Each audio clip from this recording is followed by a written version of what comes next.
What's going on YouTube? It's your boy Fatal Blind Man, and today I'm bringing you a video on how to play the Assault class and also how to be an effective squad leader or squad member, like basically how to play with your squad. As you can see here, I've already placed an objective marker on objective A, telling my squad this is the point that we want to push and attack.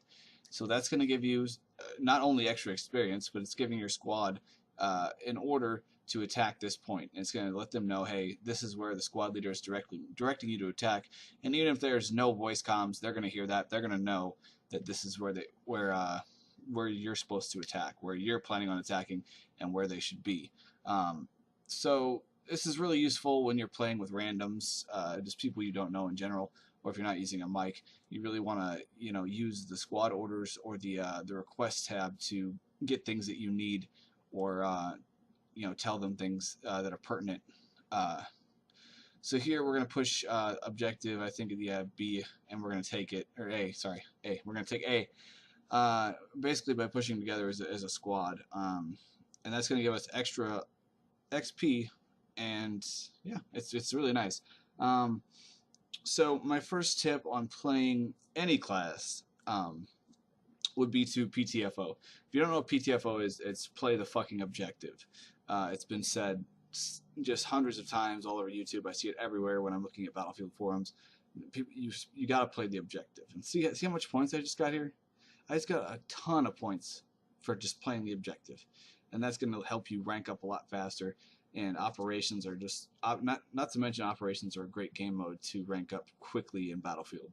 And get you those much needed war bonds to get you the gear and everything that you want to use. So my next tip for playing Assault is to use all of your gadgets.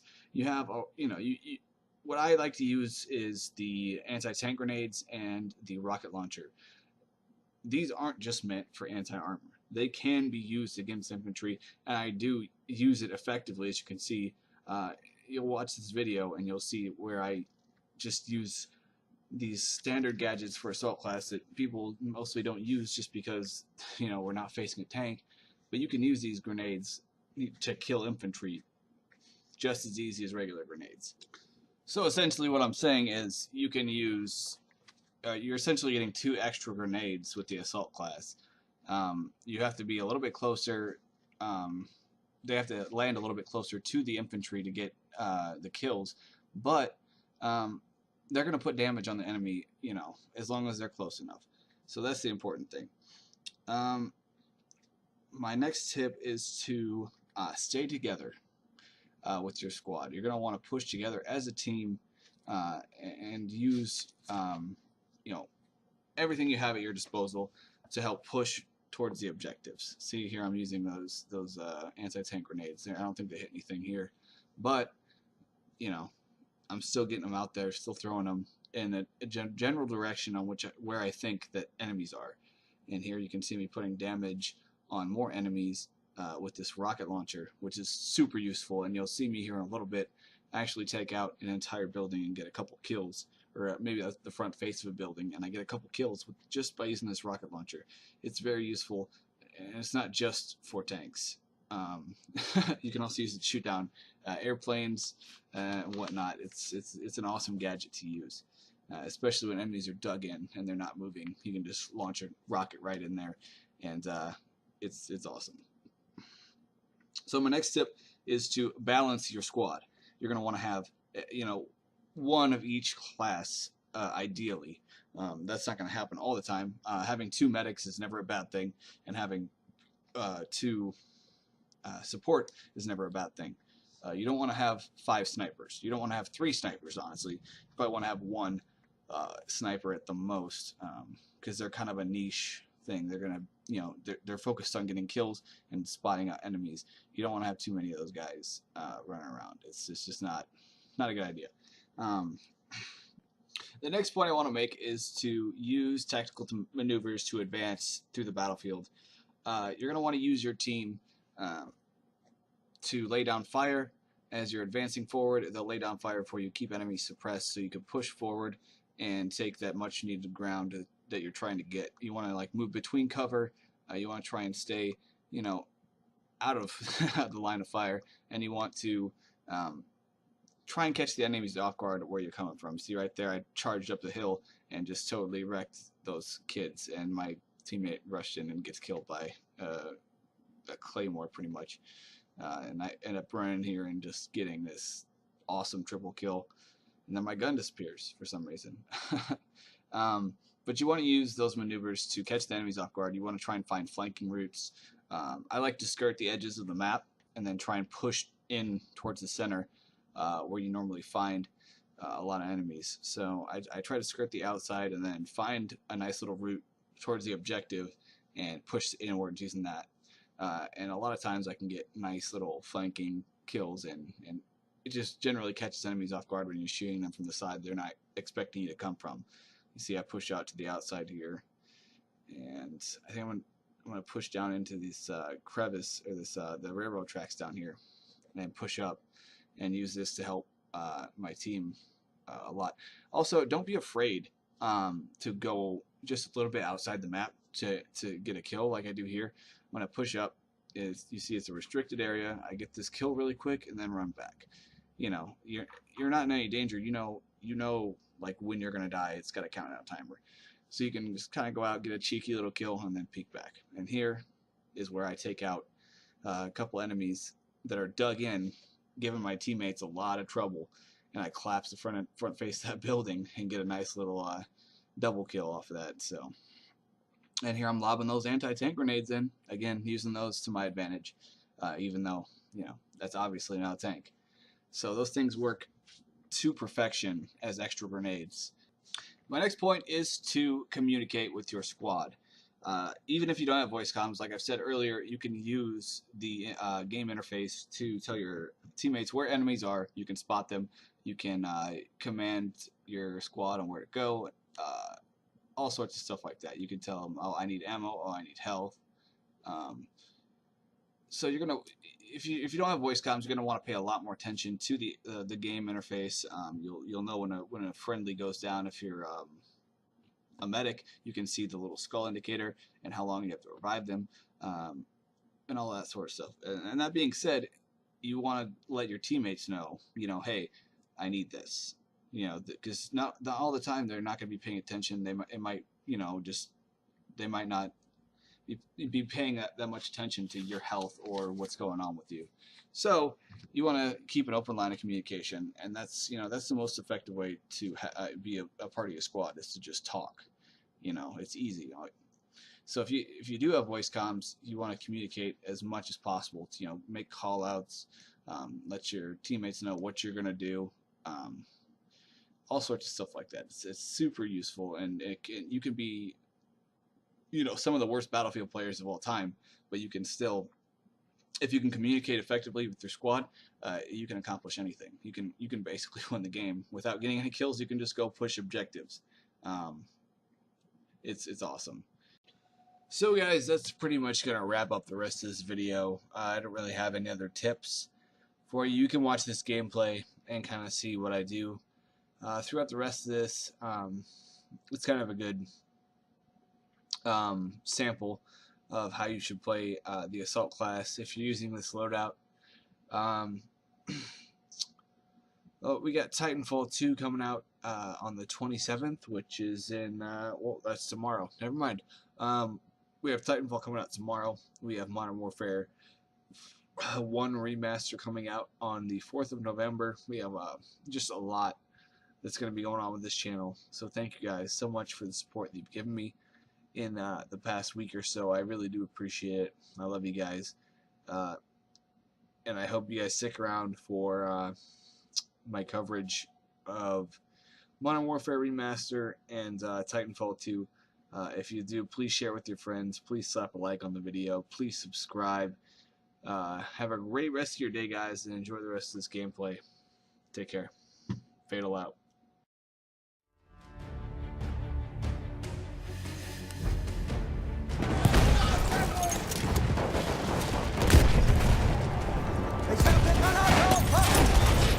Granate raus!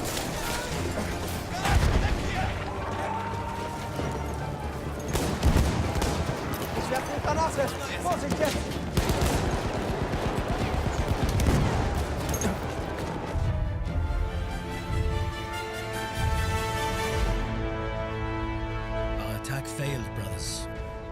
we will gather our soldiers and march for one final attack. We know that the life and the future of the fatherland is in our hands. This must not fail.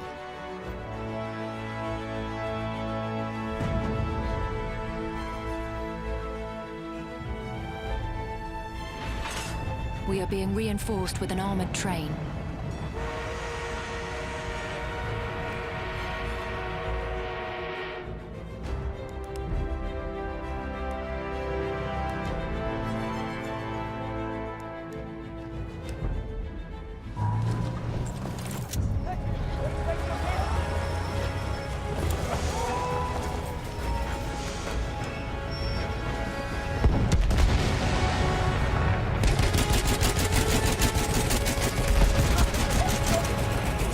Erobert das Ziel!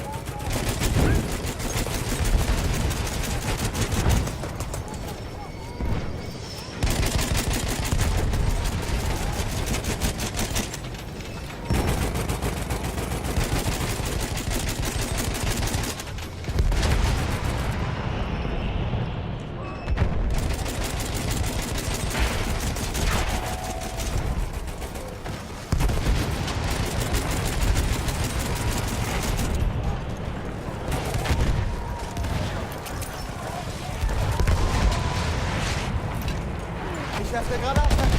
Granate ist raus! Köpfe runter!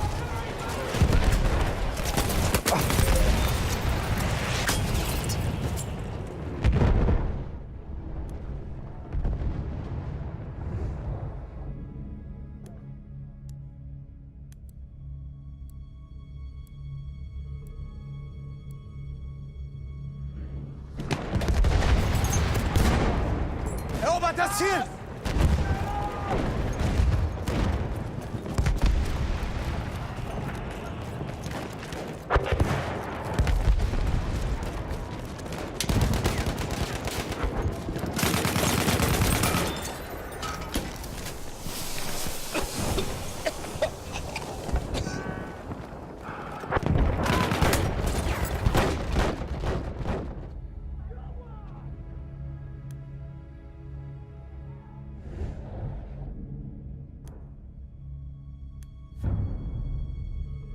We have taken Objective Charlie.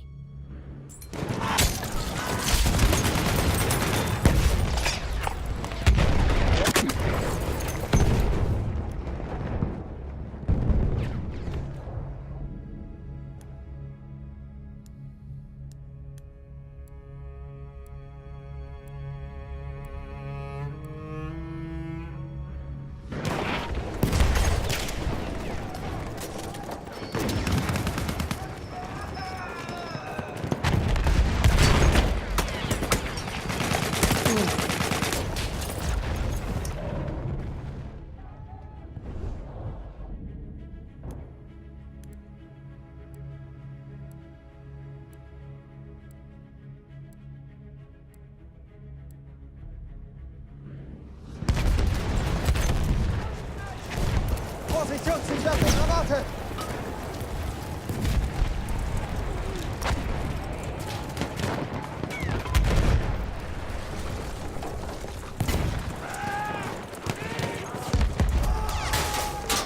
Das Ziel dort erobern!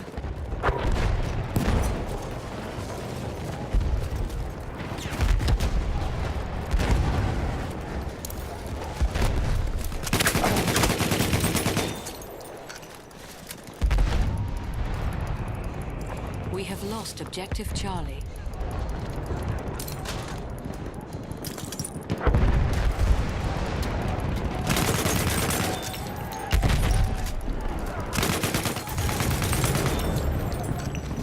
We have taken Objective Butter.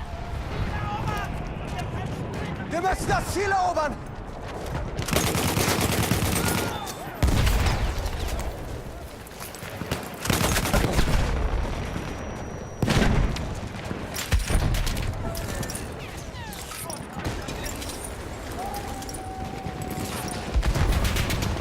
Ich werfe eine Granate! Vorsicht jetzt! Granate raus!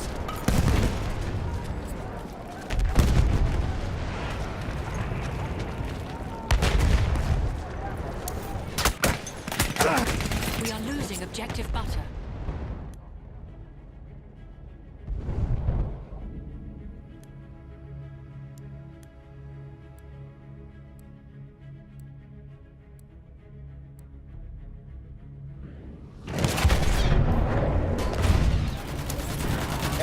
das Ziel dort. Half of our forces remain.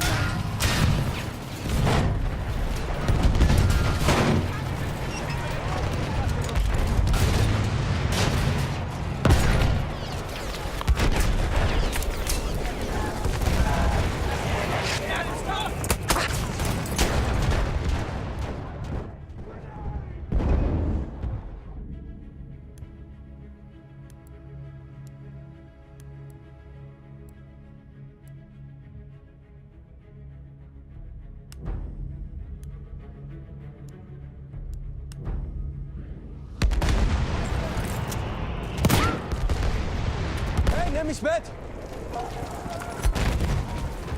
Erobert das von...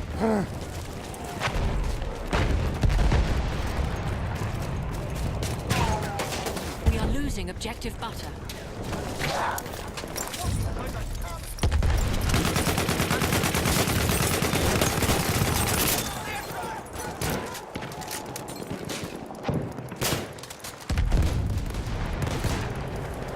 We have lost objective butter. Ich werf eine Granate! Ich schick dir eine Granate! We have taken objective Charlie. Erobert das Ziel!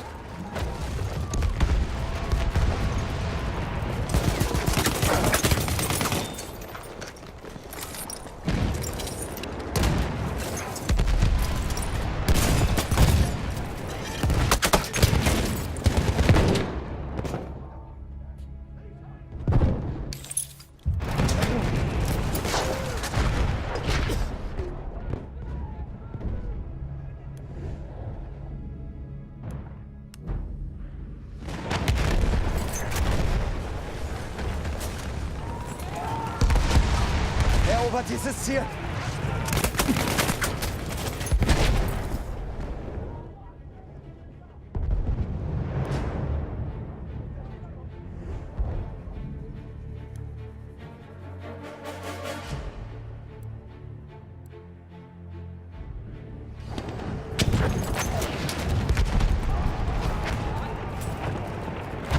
Das Ziel dort erobern!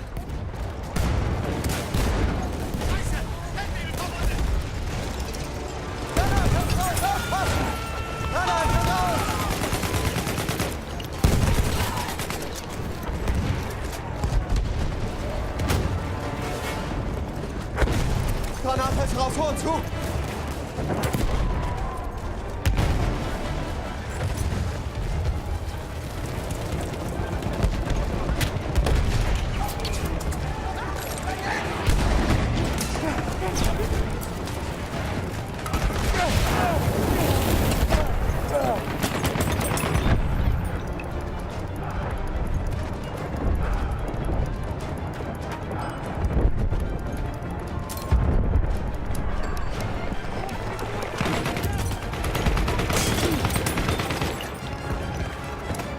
We have taken objective apples.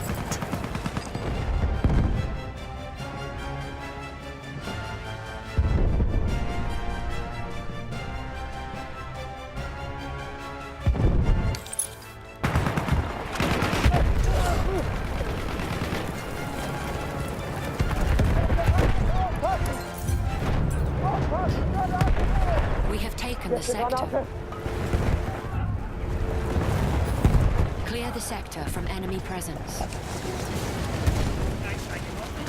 We have secured the sector.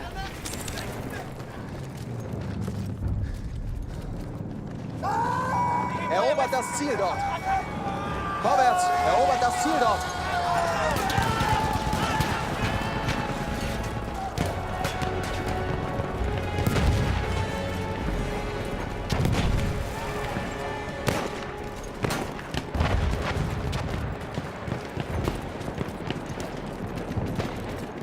The final objective is within our reach.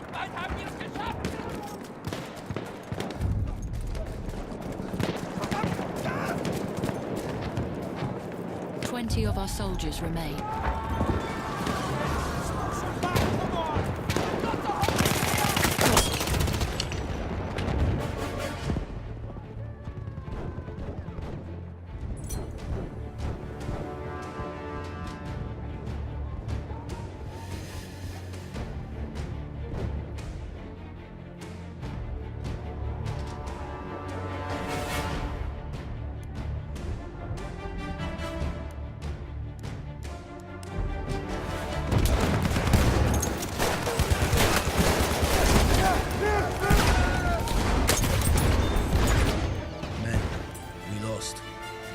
day for the German army and the German Empire. Heroism and gallantry, noble virtues, destroyed by such base conditions as hunger and exhaustion.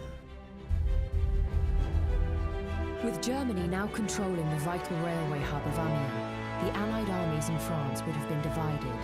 And if Paris were to fall, the surrender of France would likely follow. In this situation, Britain would have no choice but to seek a truce while they planned their new strategy. This speculative situation would surely impact the outcome of the war.